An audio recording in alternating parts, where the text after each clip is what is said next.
Yes.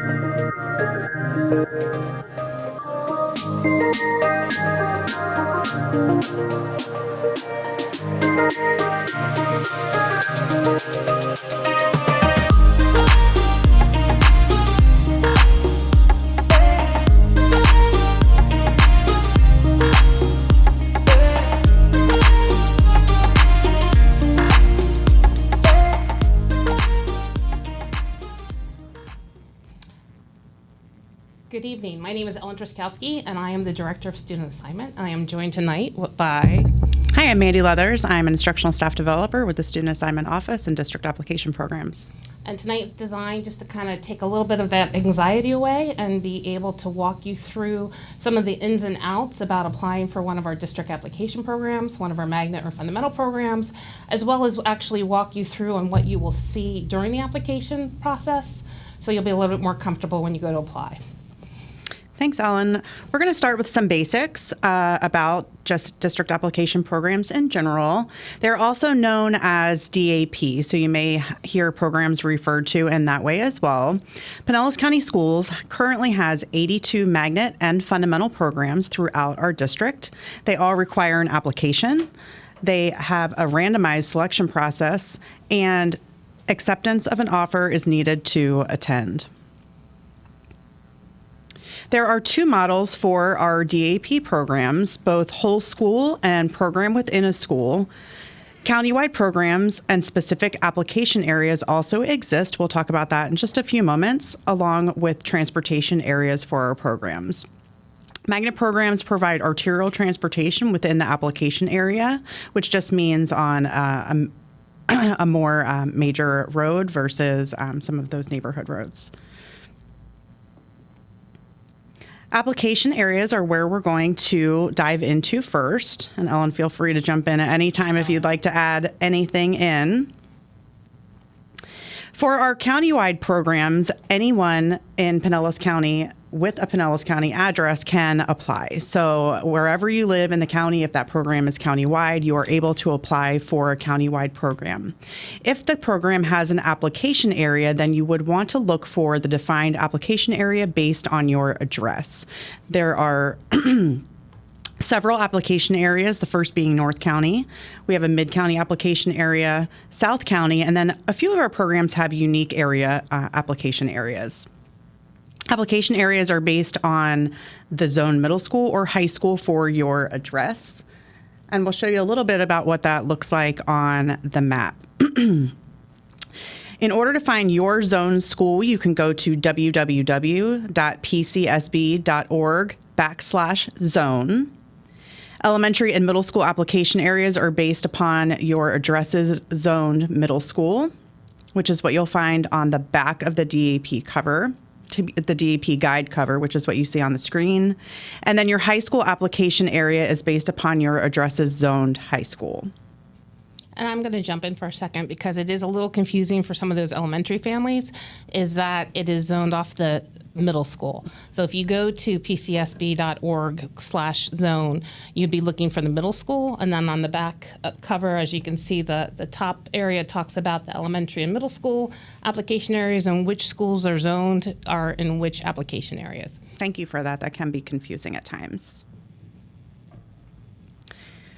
To download a copy of the DAP guide, if you have not received a paper copy, you may go to www.pcsb.org/DAP. In the DAP guide, you'll find information about all of our programs that Pinellas County Schools has to offer, along with the application areas listed under the description of each program. Page 19 is an important page to remember because that lists which programs have application areas and then what they are. Next, we're going to dive into entrance criteria and ineligibility. Most DAP programs do not have entrance criteria, but a few do. Entrance criteria exists for the Centers for Gifted Studies, Centers for Literacy Innovation, Gibbs PCCA, which has an audition process, and then high school Cambridge ACE and IB programs.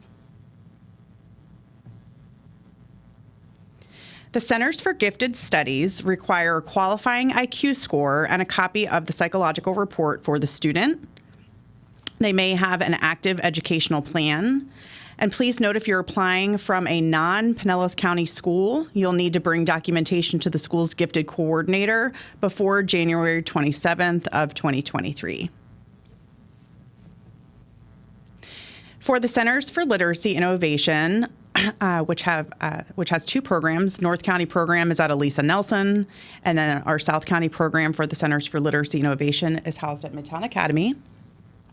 Each school schedules those CLI screenings on their own, and to be eligible for that program, the student must pass the screening.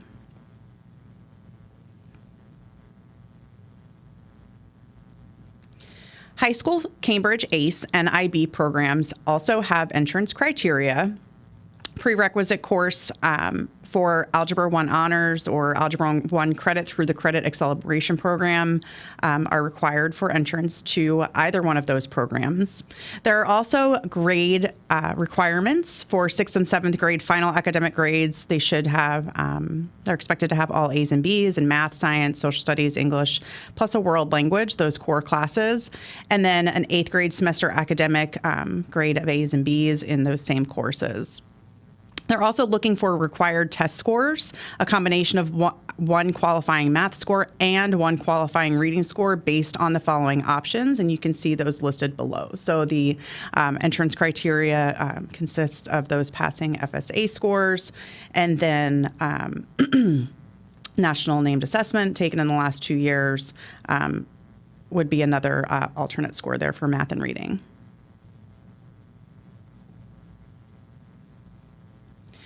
Ineligibility exists in two separate areas.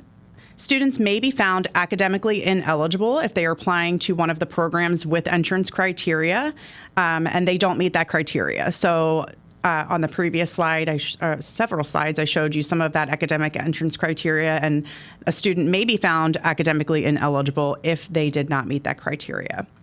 I'm also going to jump in real quick sure. for this one as well, because sometimes if you're already in the program and you apply, one, you don't need to. So if you're in the program, you don't need to apply. But if you do, sometimes the school will go ahead and list you as academically ineligible. Otherwise, they'll be giving you a seat when it could be for a new student. So you may see that if you apply and you're already in the program, you may, when you go in for the acceptance period, see that it's ineligible academically, and that just means you're already in the program. That's a great point. And if you are ever confused or have questions, you can give us a call in the student assignment office and we can help to clarify those as well. For behavior ineligibility, that only applies for secondary students, and they can be determined ineligible due to behavior for two reasons. So either 10 plus referrals in the past year, so from January to December of 2022, or any cessor from any school year. Did you want to add any clarification there, Ellen? No, you pretty much covered it, but it is at 10 or more, and secondary is 6th through 12th grade. So it'd only be for middle school and high school that this would apply for. Thank you. All right, next we're going to talk quickly about program ranking and priorities. So you can apply for one program if you're very certain that that's the one that you want, or up to 5 programs. So the system, SRS, is going to allow you to choose up to 5 programs, but you can choose only one if you'd like. And then ranking is from your first choice to your last choice. So your number 1 choice, be sure to rank your first choice as number 1, and then so forth down the line up to number 5. Please keep in mind that priorities, sibling priority, staff priority, any of those priorities that may apply to you personally, those priorities only apply to your first choice. So only the school program that is ranked number 1 would those priorities apply to during the initial application period. So it's very important to keep in mind they do not apply to any of your further choices down the line. And this is often confusing, or a lot of parents don't realize it, especially, for example, if you are in a fundamental program and you want a program like Eastlake Middle Academy for Engineering. If you apply for a different fundamental program as number 1, you would get that priority that you'll talk about in a minute But if you do number 1 as Eastlake Academy and then number 2, you would lose your priority for feeder pattern with that. And then the only priority would go for your number 1 choice. So that is confusing, but you really want to make sure that if you're asking for a priority, it needs to be to the number 1 ranked choice. Next is feeder pattern priority, and this means that students attending certain schools or programs are given priority to attend related programs at the next level. Again, refer to that DAP guide. If you don't have that paper copy, you can find it at www.pcsb.org/DAP. And that will give you some information, again, under those descriptions about where that feeder pattern priority exists and where to. So from elementary to middle or middle to high in the case of our fundamental program. So for example, fundamental students receive priority for a seat in the fundamental school at the next level. So if you wanted to continue with fundamental from elementary to middle, you would want to make sure that whichever school program you would choose as your secondary middle school option, that would be number 1, so that that feeder pattern priority would be applied. And also same going for high school from middle to high school. So if you're a student at Madeira Beach and you really want to go to Osceola Fundamental High School, then you would want to make sure that Osceola is your number 1 choice, so that that feeder pattern priority can be applied from Madeira Beach to Osceola Fundamental. And then the initial application with the number 1 program ranking must be submitted and the invitation accepted during the acceptance period to receive the priority. That's very important. So the priority is applied during that initial application period, not during the late application period. So we want to make sure that if you are offered that invitation during the invitation period, application period, that you accept it during the acceptance period so that those priorities apply. And I'm going to jump in because that fundamental priority from middle school to high school is the only priority or feeder pattern that we have going into high school. And one of the more important aspects is that you still have to apply. So even though you have that, not guarantee, but pretty much that's the number 1 ranked priority, if you don't apply, you're not going to get a seat at Osceola or Dunedin or Boca Ciega, wherever you may want that high school fundamental program. So you have to apply in that case. Next, we're going to talk about sibling priority. Students are given priority if they meet eligibility criteria and they have a sibling who will be attending the program at the same time. That's underlined because it's important. So it doesn't mean your student is in 8th grade at that school and exiting, and your incoming 6th grader coming in gets sibling priority. So it would have to be for the next school year, your student is moving from 7th to 8th grade, will be an 8th grade student next year, and you have an incoming 6th grader. So same program at the same school is where that sibling priority applies. If a student attends a program within a school, sibling preference does not exist to the traditional portion of the school or to any other programs at that school. There are a few exceptions, and they're listed below, including Elisa Nelson, Midtown Academy, John Hopkins Middle School, and Thurgood Marshall Middle. Continuing with our priorities, we also offer professional courtesy priority, and this applies to students who are given priority if their parent works full-time at the application school. So not just any school board employee, it is specifically if their parent works full-time at the school that you're applying to attend, and those students would be given the professional courtesy priority. Now to our favorite. This one gets a little bit confusing, and we want to make sure that this is very clear because sometimes there's misinformation out and about throughout the district about this proximity priority. So we're going to go through this here together, but also feel free at the end when we open up for our question and answer session, if you need a little bit more clarification about this proximity priority, we will be more than happy to explain it again. So proximity priority is applied to the remaining available seats for kindergarten, 6th, and 9th grade applicants after feeder, after sibling, and after professional courtesy. So all of the other ones that we just discussed, now we come to this proximity priority. And then proximity means the distance a student lives from the school, and all proximity distances are computed using a Manhattan distance formula to the nearest hundredth of a mile. The Pinellas County Property Atlas, and this is the same resource that 911 uses, is used for the latitude and longitude values for each address. So that latitude and longitude value, that pinpoints the address, and that is what is used to compute that Manhattan distance formula. The address coordinates for the school and the applicant address are used to create that result, or that the response, or that value of the Manhattan distance formula. The smallest MDF values are given proximity priority. And I'm going to give you an example in just a moment. Elementary and middle schools offer proximity priority to 20% of the remaining seats after other priorities are given. There are a few exceptions, which include Eastlake Middle School, Tarpon Springs Fundamental, and Midtown Academy. High school programs offer proximity priority to 25% of remaining seats after the other priorities are given. Now let's look at an example. So let's say there are 100 available seats at a middle school that has a proximity priority of 20%. So let's say there are 100 seats, 25% of those go to feeder pattern priority. So we take those off. Another 7 go to sibling priority. 3 go to staff priority. Remember, that's only full-time at that school. So we have 65 remaining seats. In the case of a middle school with 20% proximity priority, 20% of those 65 remaining seats would be 13. And those 13 seats would go to the smallest MDF values. So think closest to the school. You want to think like density. How many students of that grade level are applying within the same year at the same time?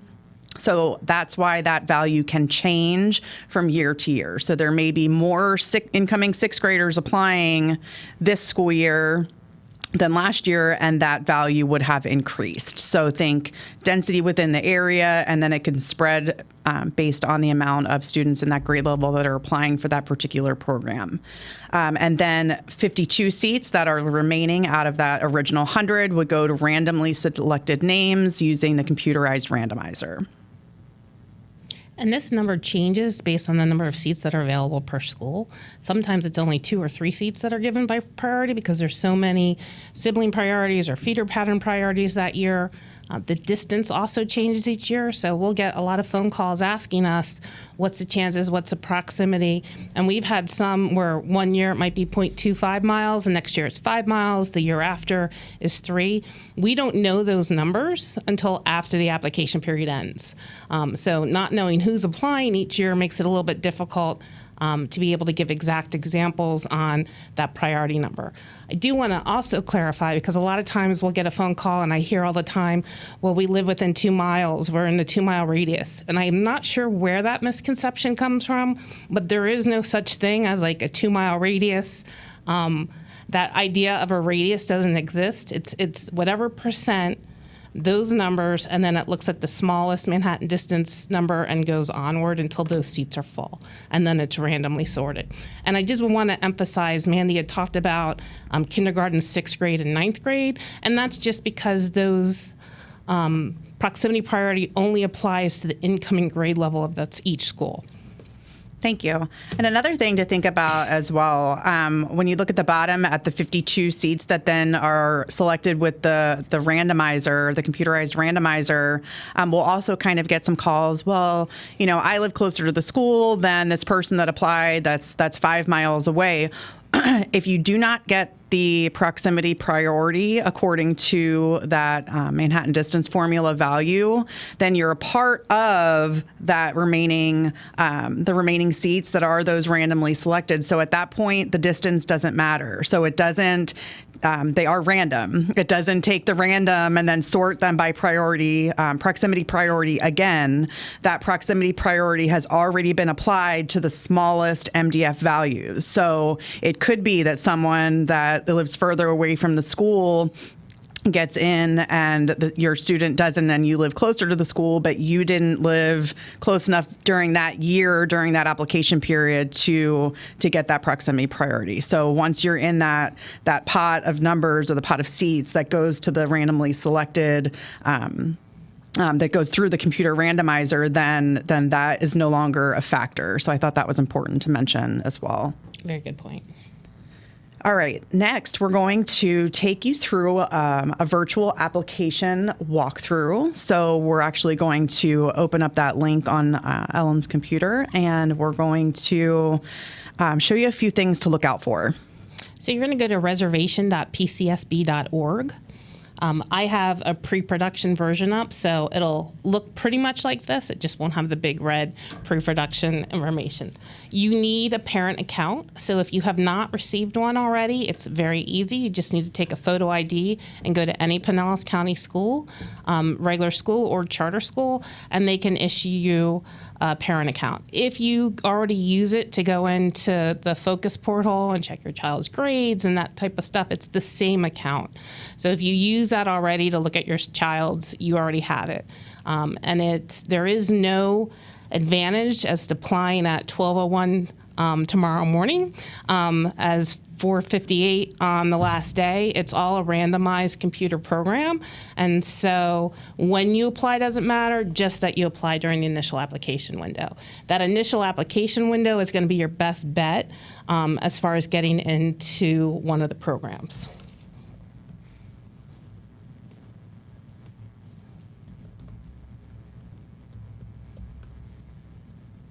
I'm going to apply as a new student. If you are a charter school, that also counts as being in a Pinellas County public or charter school. If it says never attended a Pinellas County school, this might be you have a child who went to a private VPK or pre-K and you're applying for kindergarten for the first time. It might be that you had a child that's been in private school the whole time.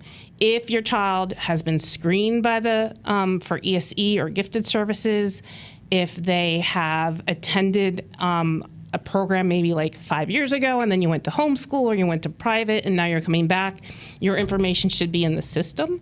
If that is, I'll talk a little bit when we get to that point on what you'll see a little bit differently.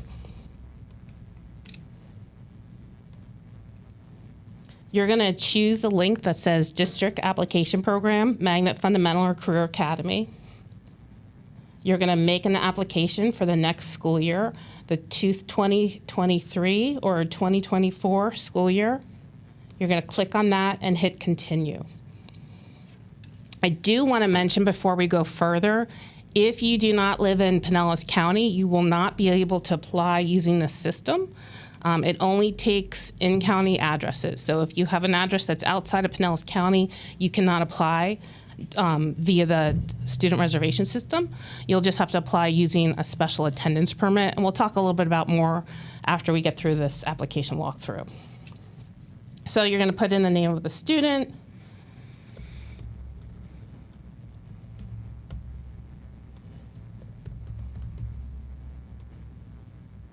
the date of birth,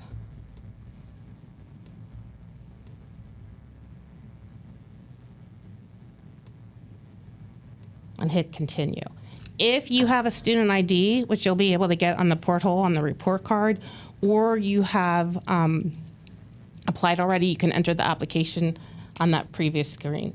The name is going to come up top. If it's correct, you're going to hit New Student. If your student's name is already in the system, it should show up with the name and asking if this is your student.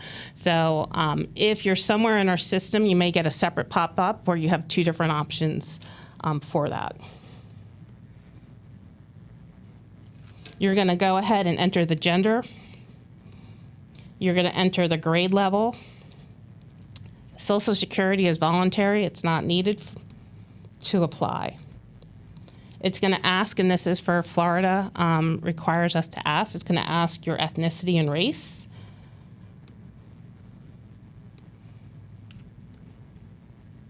And then it's going to ask for the address. And I do want to caution you because this is one of the biggest areas where we get a lot of errors. With this, if you have moved and you you went online and you changed your address, but you have yet to bring that two forms of verification to the school, your new address is not going to show up. Your address when you apply has to match what's in Focus. And so if you moved and haven't updated it and you're entering your new address, it's going to give you an error message. If you are in a relatively newer condominium, apartment, house, and that address wasn't in the system, we had to use something called a proxy address to be able to get you in. And that means we chose the closest address to that we have in the system already. So there's a couple different reasons why you might get an error message here, but this is one of the biggest spots where we get errors. So just make sure if you did move, you bring 2 forms of address verification to that school and enter it. And we're just going to put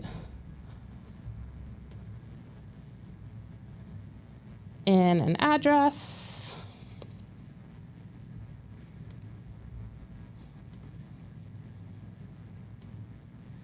If you have an apartment or condo or unit number, you would put that in with street address too. If not, you're just going to enter now parent information, or if it's guardian.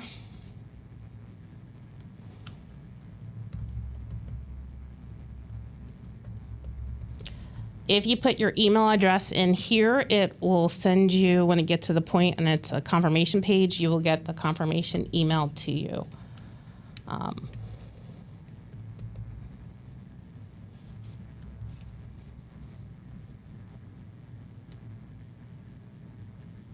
This is where the priorities come in. So if you have a sibling and are claiming the sibling priority, you're going to have to mark down what school it's at, and then the 10-digit student ID. So this is known as the local student ID, and this, once again, this can be found on the report card in the parent portal. If you're not claiming student ID or a sibling, you're just going to put no. If they're already attending, this is the feeder pattern priority. So for the second question, you would just look, if they're already attending school, you're going to put down yes, and you're going to put down a drop down of which school they're going to already. That is what will give you the feeder pattern. The third question only applies during the late application period, and that is we give our active military duty families a priority. It's going to be grayed out right now because that's not an option during the initial application period. The full-time parent, so you would put the school, and then you'd also put down your username for this. There is a period in between, like 2 weeks, 2.5 weeks between the application period as well as the acceptance period, and we go in and verify. A lot of times we get people who are so anxious and just want in so bad that they'll mark off all the different priorities, but we do go in and check just to make sure that person should have that claim approved. Once you enter those, it's going to bring you to 3 choices.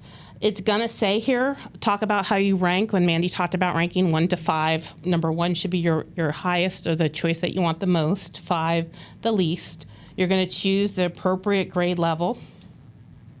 And then you're going to see a couple different things. We have a couple programs that have what we call sub-programs. So if you look and you see, and this is only true for high school. So high school is the only grade configuration where you would actually see drop-downs or subgroups. Every other one just has the programs. So for example, in Gibbs, they have a couple different options. So with their theater program, you might apply for the performance theater, or you could choose musical. So if you were to choose that, you would just put which one you would prefer first and second. So A would be your top choice of that sub-program, B would be your next choice. The same is true with Palm Harbor. Their Career Academy of Wellness and Medical Professions also has a couple different items. You're gonna rank 1 to 5. If you put the same number down more than once, you'll get an error message and can't move forward. I'll show you what that looks like. There are, if you are not eligible due to that application area, it's going to be blanked out. So if you look here, I can't apply for culinary arts for Northeast, and I can't apply for St. Petersburg construction. So you'll only be able to rank or select schools that you're eligible to apply for. If you can't, it just means that it's outside your application area or it's not a countywide program. So I deliberately chose 2 schools at ranked number 1 to show you what will happen. It'll say you get a message here that says, please choose up to 3 sub-programs. And then I obviously didn't put a number for that one.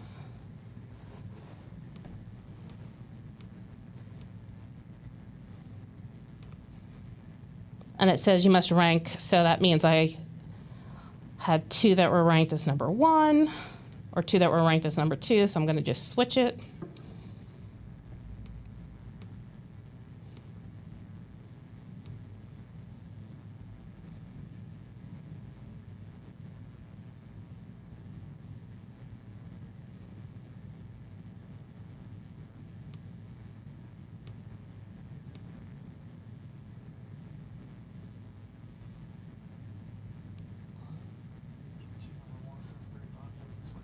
Thank you. I was trying to figure out where. You're going to get a confirmation page that shows up. It'll show you the program that you apply for, the rank that you applied for, as well as the coordinator's contact information. So this is where, when Mandy talked about if you were a non-PCS student, so if your child is in private school and you're applying for either one of the Centers for Gifted Studies or maybe the IB or ACE programs, and you have to bring in either transcripts or the eligible EP, this would be the contact person for you to reach out to. There are quite a few just reminders that you would check off on.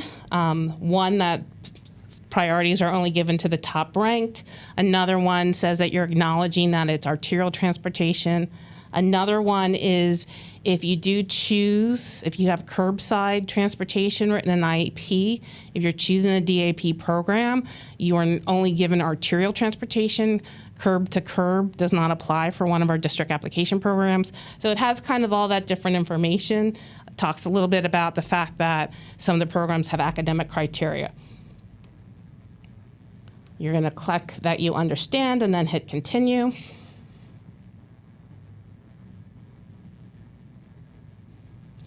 And then this is a confirmation page. You're not done yet, and that's also a little bit confusing. This is the page where you can print. It's also the page where if you want them, and I do recommend if you have a phone number to put a phone number in, this is the information that the coordinators will get. So if it is a matter of them trying to reach you, whether it's to make an offer, whether it's to remind you to go in and apply or remind you to go in and accept, this is where you would put that phone number. It's also if you happen to get waitlisted for a program that you're really interested in, this is how they would reach you later on. So that's pretty important. And this phone number and email, if it's not on there, the school has no way to contact you because it's where you need to do. So it's very important that you do add it here. Once you hit continue,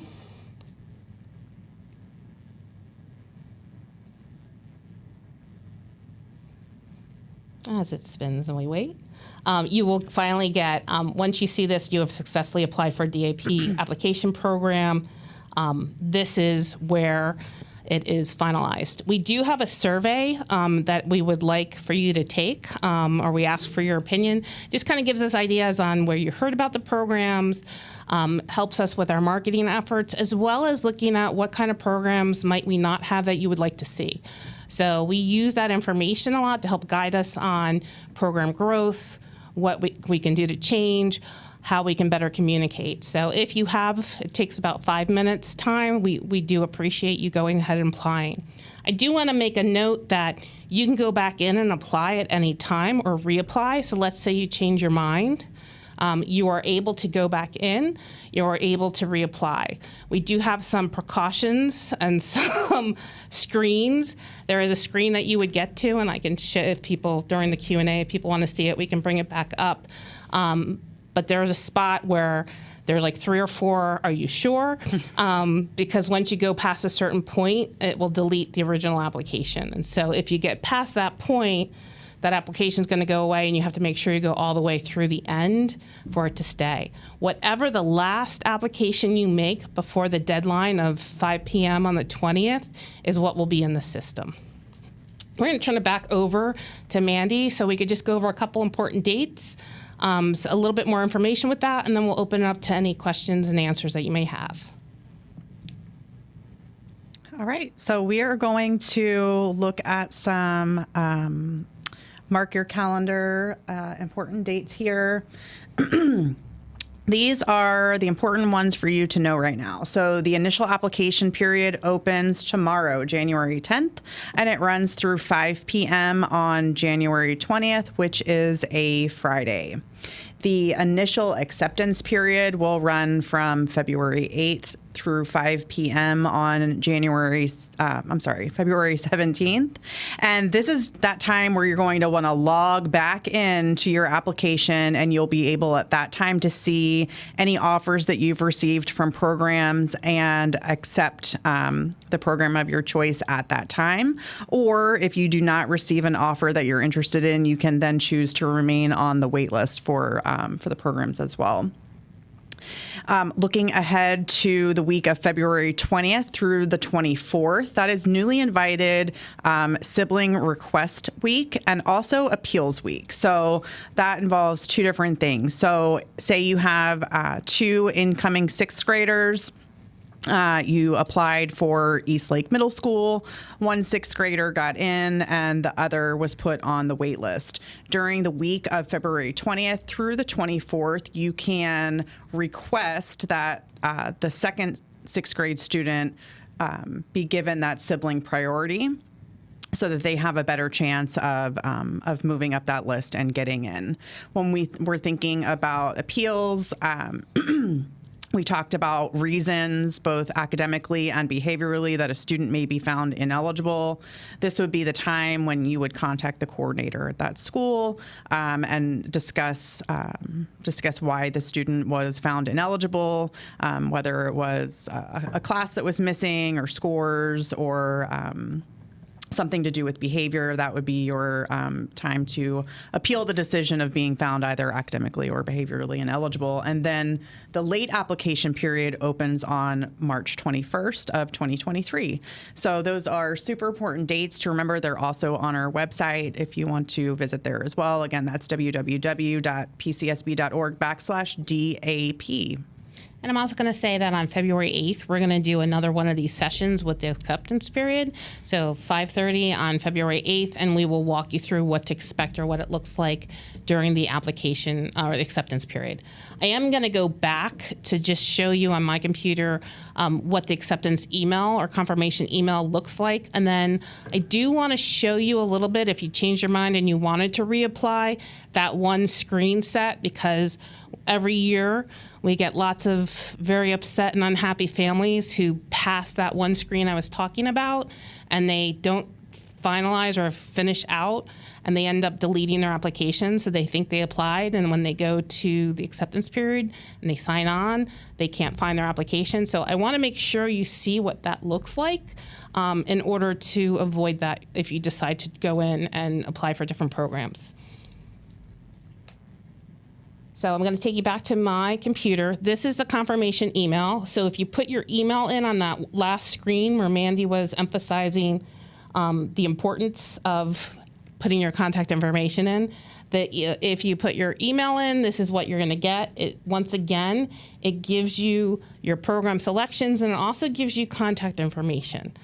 So you can call and you have the information of the person at that school who's been designated to assist with that. It also, once again, on all those different aspects on that confirmation, just once again puts in there a little bit about some of those things that you agreed to early on, just so that you have that information. So we're going to go back to the application. I'm going to log on. I'm going to go back to district application programs. I'm going to click for next year and hit continue. And then this is where, if you're already a student, you could put the student ID in, and that's the 10-digit number. Usually if you have only been in Pinellas County, you'll start with a 52. or on that email confirmation, you would have got an application number. So I'm going to go ahead and put that application number in and save me typing the name and date of birth. It's going to come back on. I'm going to say that it is applied. Sorry, you have my dog's name. And then it's going to say that the record was found. And this is where you have a choice. If you go to the left, it says View School Choices. This is where it'll just show you what you applied in the rank. So if you click the left button, you're just going to see, it'll say reprint, showing that you've already done it once. It's going to give you all that information that you did in there. And you just get to see that. No harm, no foul. If, oops, let me go back to the,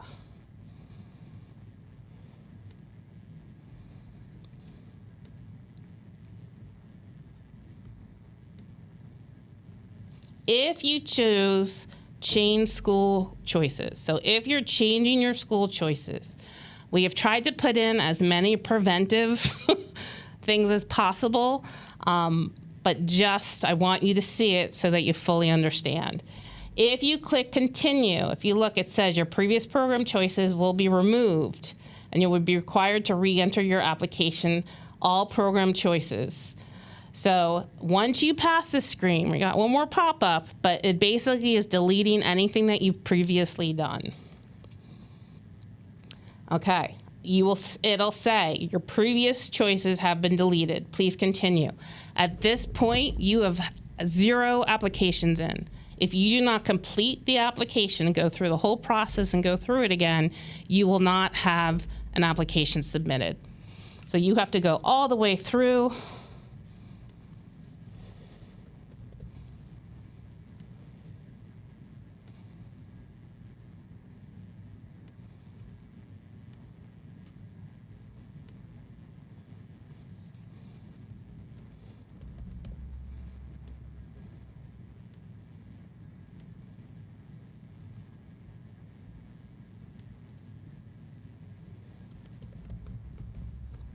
Where it has a second parent, you do not, it's just optional. You could just do the one parent. You have to put in all the priority information once again. Go back in, and then you'll have to reapply. So whichever programs you want.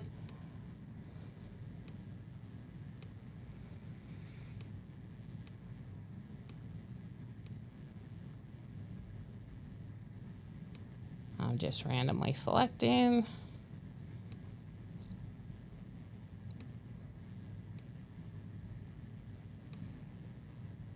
You'll have to agree, click that you understand. This still would not be putting in. You have to go all the way past this one. Once again, this is if you, we do ask for you to put your phone numbers in.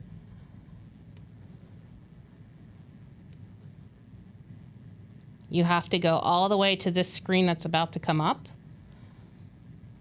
Once it pops up saying you've applied, then the new application is in.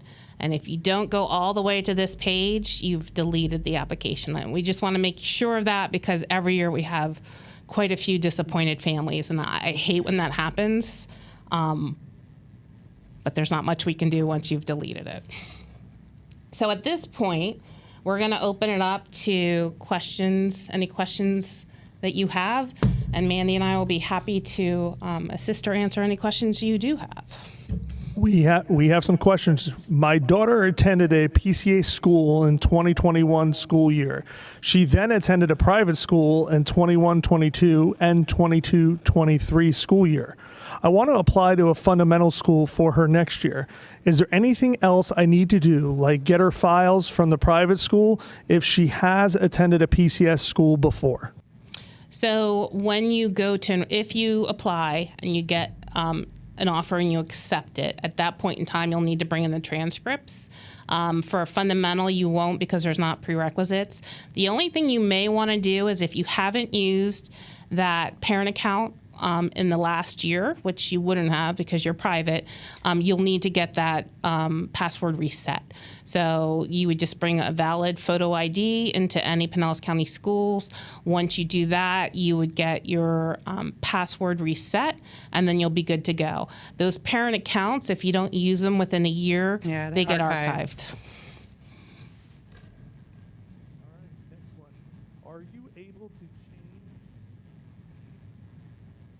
Are you able to change preferences or order of preferences after submitting the application? Sorry, it was my fault. Are you able to change your preferences or order preferences after submitting the application? Yes, just like Ellen showed you how to go back in and edit your choices.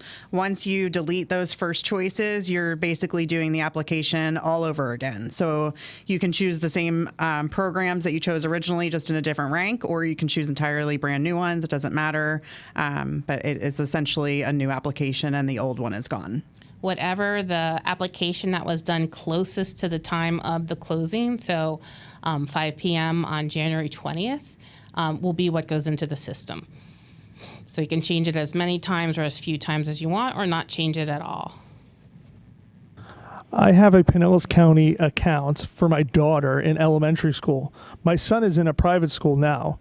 Can I use the account to apply for my son, or do I need to get a no account for him? No. Use the same one.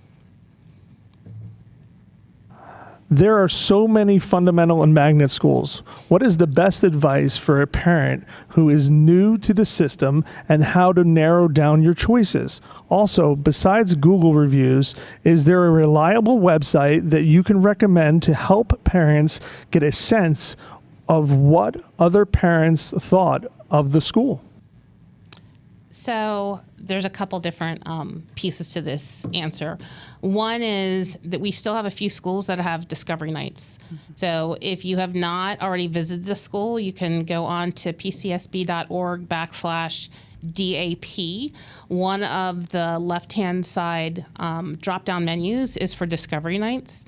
So if one of the programs, like for example, John Hopkins has their discovery night tomorrow. So discovery night's a great chance to go to the school campus, meet the teachers, meet the principals, get a tour, and kind of learn a little bit about the programs. If the discovery night has already passed, I recommend going to different school websites. Several of the different schools will have parent testimonials on their websites.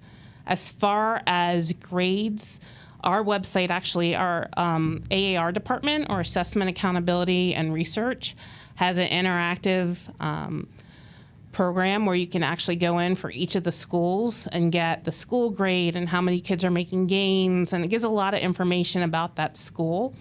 A lot of our schools do tours, so you might be able to get in and get a tour sometime between now and the end of the application period with that.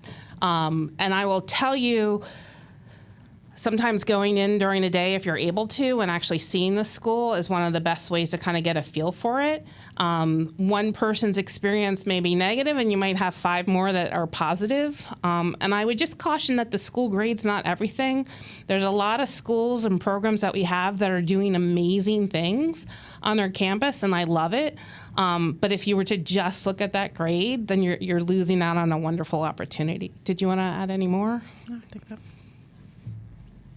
Will transportation be provided if my child attends a school that is not my zone school?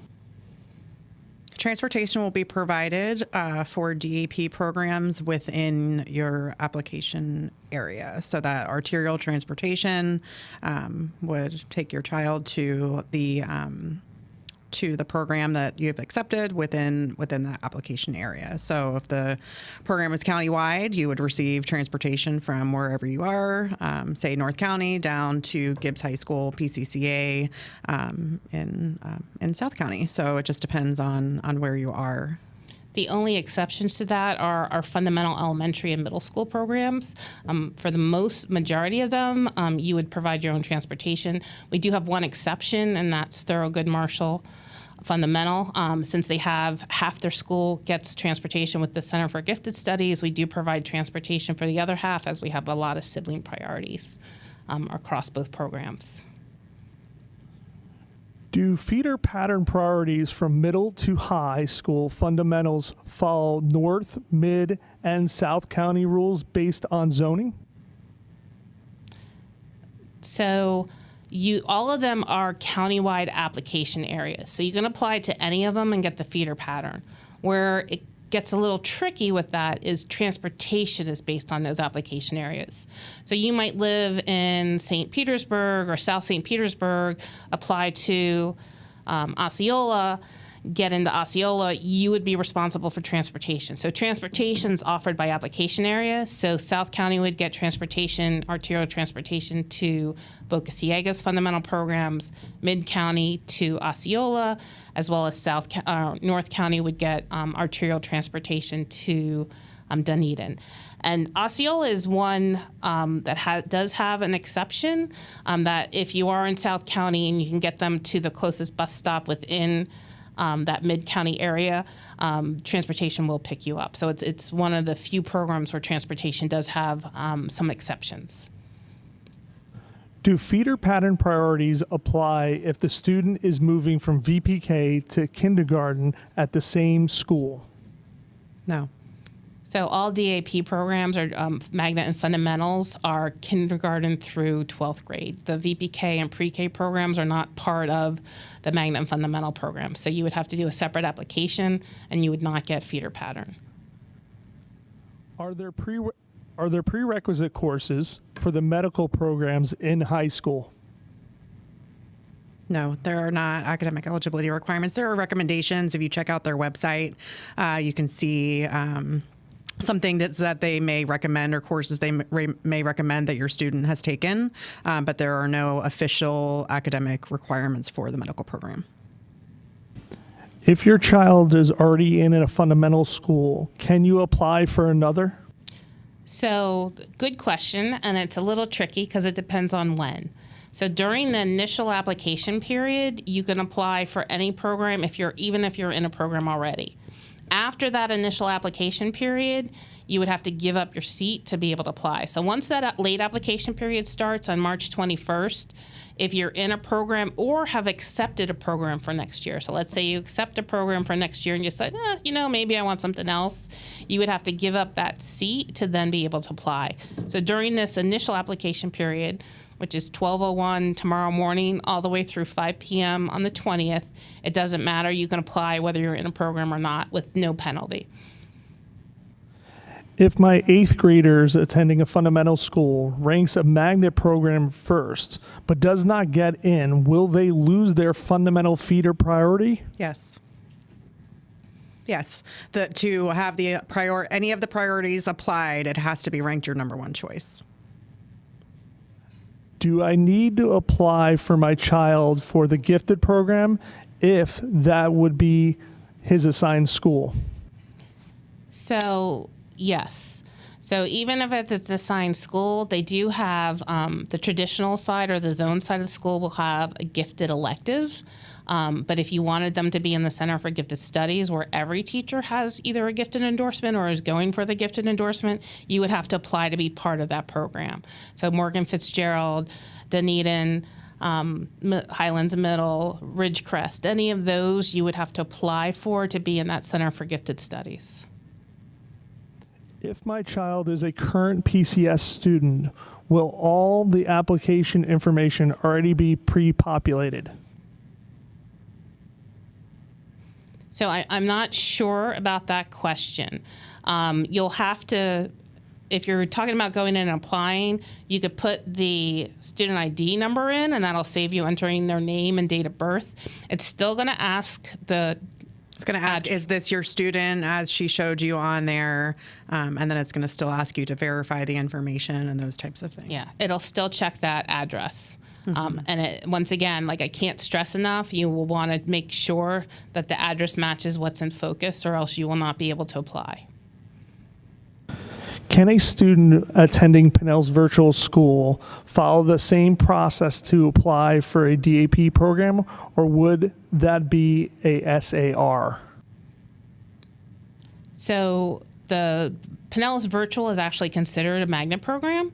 So you would have to apply for a magnet program. To any magnet program, has different assignment codes, so you would have to apply for that separately. And SAR, or for those who are not familiar with all the acronyms, Special Assignment Request, is basically a way to go to a non-zone, non-DAP program. So in SAR, you can apply to go to a different school that's not yours, provided you're providing transportation, but an SAR does not go for a district application program. That's a separate application program or process. My son is at Mildred Helms IB school. He is not taking up a magnet seat at the school now as we are zoned for it. If it feeds to Largo Middle, but he wants to go to a magnet program, do we still list it as a feeder school? So if you do not have the magnet coding or assignment code at Mildred Helms, when that one question that says, are you attending a magnet program, and you put that in, it's not going to show up because it looks at assignment codes. So and this is going to mean nothing to you, but like a zoned assignment code is like what we typically call a 0, and magnet is 8. So it looks at that assignment code for that. So you would not, if you're just on the zone side of Mildred Helms and you're applying and you wanted the feeder pattern, you go ahead and talk to Jennifer Kelly. Yep, Miss Kelly, and get into the magnet program, and then that would give you that feeder pattern priority.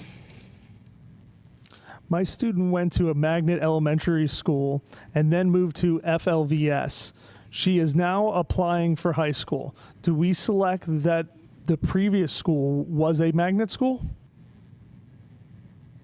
So Florida Virtual is considered its own school district. So you would put down on that they're not new. If they attended one of our schools before you went to FLVS, you would put that you're not new to Pinellas because we will have you in the system somewhere. But as far as the previous school, if you were going to do that drop down and say that you're already attending, Florida Virtual, once again, is considered its own school district. So that would not be one of the drop down options for that priority. Can you explain the difference between, hold on, I had a pop-up. Can you explain the difference between the 3 branches of the medical program at PHUHS? Also, can a student after 9th grade, if they feel it is not the right branch, change? So It depends. Yeah, go ahead. So there's the biomed program, which is just a traditional medicine or medical program with it. There's a CNA or nursing component to it that you could choose for another track. And then the other track is a pharmacy assistant. You could decide that it's not for you and you want to apply for another one, but you would have to then apply your 9th grade year at January the same time and a year from now and apply to get into one of the other programs. I will say, and we get lots of people who apply and apply and apply, and it seems like they don't get in. Typically, the only grade level that has available seats is that entry level. Each year when the kindergarten kids move up, there are no incoming people to replace that. Same with 6th grade and same with 9th grade. Once you're in a program, you're in it until you decide you don't want to be in it. So the kindergartens who are in there this year move up to 1st grade, and then they move up to 2nd grade. So there's very few seats that are available in those non-entry-level grade levels. So most of the times people end up on a wait list for that. There is one exception in elementary school, and that's usually 4th grade.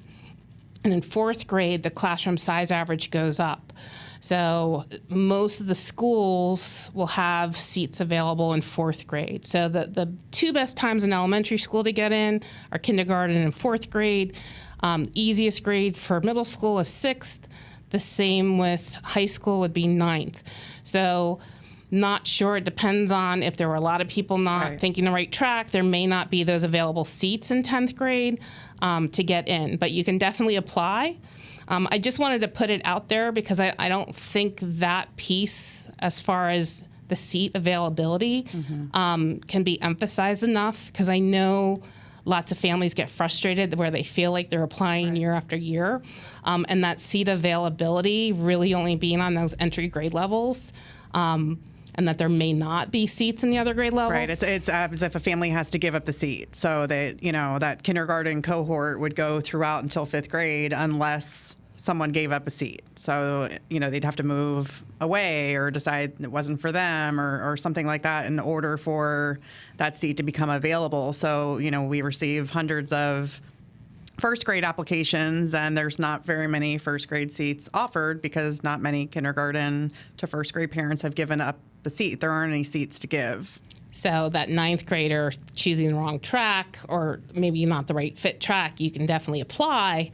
You just may not have There's that no availability guarantee that you would get in because you're already in another branch of the medical magnet. What is the difference between an IB program and early college?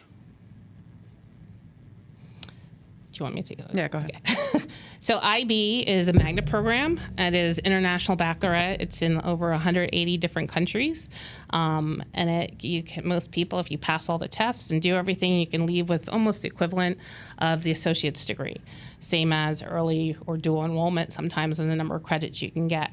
Early college is not one of our DAP programs, but it's offered at all of our schools, and that is where, as a high schooler, you can choose to attend college classes. So you're getting same level classes because most of the IBs do count, or a lot of the colleges do give credit for those different classes if you pass the exam. But the early college is giving students, depending on the campus, sometimes you go to the local college, sometimes some of the teachers on the campus are certified with it.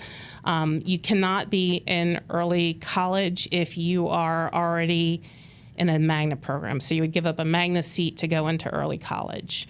A little bit different. The early college, as far as getting the college credits, kind of the same with the IB. IB has more of a global perspective, more of a theme, and a little bit interconnectivity with some of their options. If your son is getting into a high school program, will he stay there until he finishes high school, or do we need to reapply every year? No, once you apply and are accepted for the entrance year, you're there until the end of that grade level band. So if you're accepted in kindergarten, then you are there until 5th grade, 6th grade until 8th, and 9th until you graduate as a senior. What documents are needed at the time of the reservation? I did not see anywhere to upload documents like education plans or gifted. So that is currently not available as the uploading for part of the student reservation system. Hopefully soon. But we are in transition to a new program where you'll be able to do that in the application.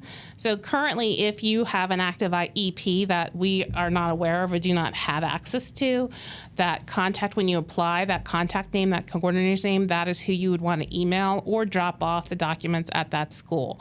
So you would just need to contact the coordinator or drop it off at the school for the coordinator. And that goes for any of the Centers for Gifted Studies if you're not a current PCS student, or as well as the ACE and IB. They'll need whatever standardized test you took, whether it's the Iowa or any of the other one, national normed, or if it's a different test, that and a transcript so that they can see your grades and see that you have that Algebra 1 class taken care of.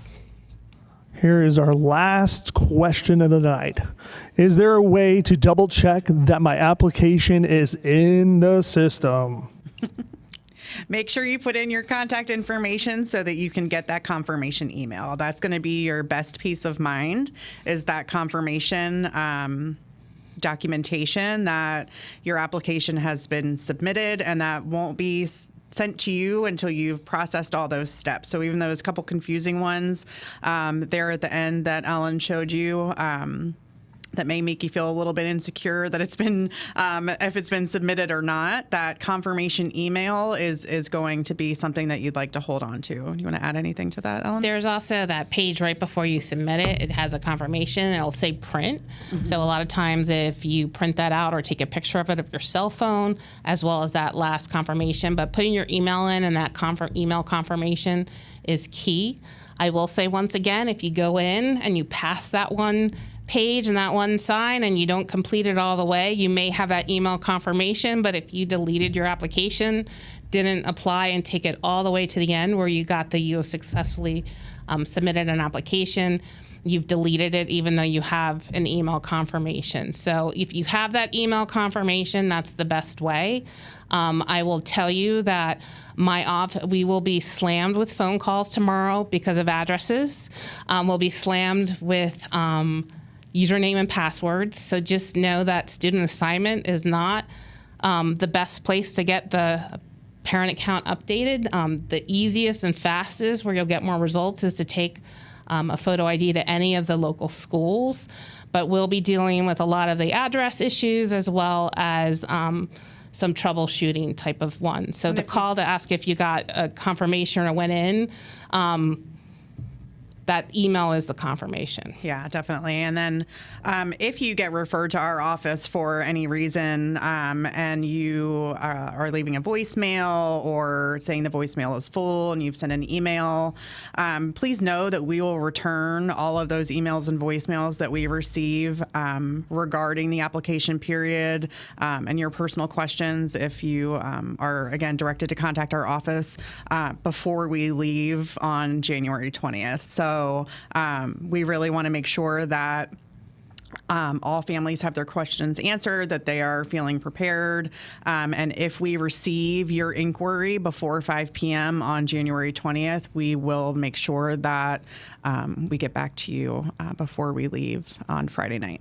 Our office stays open till 5, and even if you called or emailed before 5, we will respond. We'll look at that time. Yes, we'll look at that timestamp. We look at the timestamp of the voicemail or the email, and you will be assisted in for that. And that is one other good point that I kind of wanted to bring up. Don't wait until the last day. Every year we get parents who think they have time, and then something goes wrong. A trip, something to the death in the family. We've had people ending up going to the hospital. You've got almost 2 full weeks.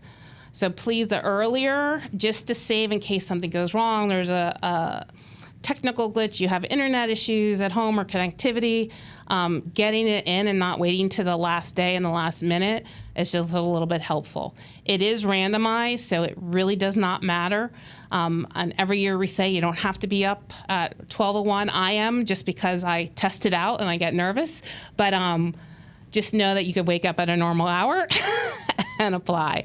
And anytime between tomorrow and 5 p.m. on the 20th, we will be back again February 8th, the first day of the acceptance period, just walking you through so you see what the screen of the acceptance, what it means, what the wait list, why the wait list number changes, and answering any of those questions at that time as well. Thank you so much for joining us tonight. Our email, dap@pcsb.org. Our number 727-588-6210. And we'll be glad to assist you in any way. Yeah, thank you.